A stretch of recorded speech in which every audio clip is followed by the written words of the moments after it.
what is a British medical student doing in Calcutta in the middle of the semester? And so then Mm, my mind started wandering about, like, and then another character came about. And so then these other characters came in, and part of it was to kind of give some distance between me and all the blood and body fluids. And, just, mhm, it was very, the hospice, as much as they were doing really good work, because these were people who had no other care. They would have otherwise been at GATS or on the street and things like that. And it was very basic medical care, but they got food, they had beds, they had showers, and but it's still quite overwhelming. There's people dying all around you, and mhm, there's a lot of work and a lot of, and I'm very empathic, so like I was sucking it up like a sponge.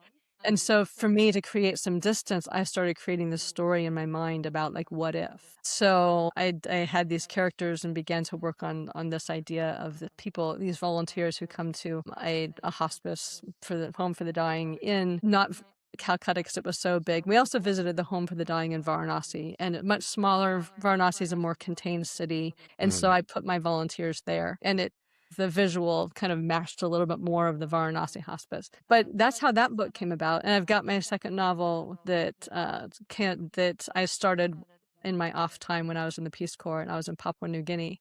The whole different experience.